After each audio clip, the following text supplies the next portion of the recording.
Hey everyone, welcome back to the channel. Today, we're diving into a topic that's buzzing in the crypto world.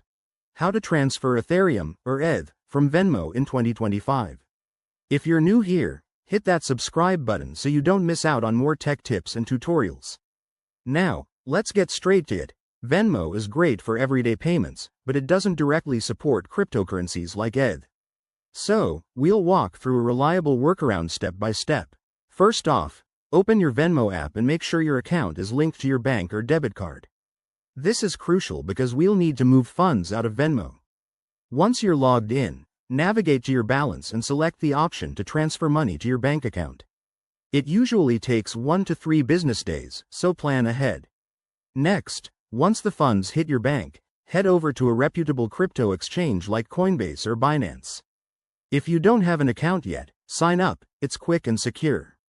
Verify your identity is required. This is for your safety. Now, deposit the funds from your bank into your exchange wallet. This might involve linking your bank account directly or using a transfer method. With your funds in the exchange, it's time to buy ETH. Search for Ethereum in the exchange's marketplace, enter the amount you want, and confirm the purchase.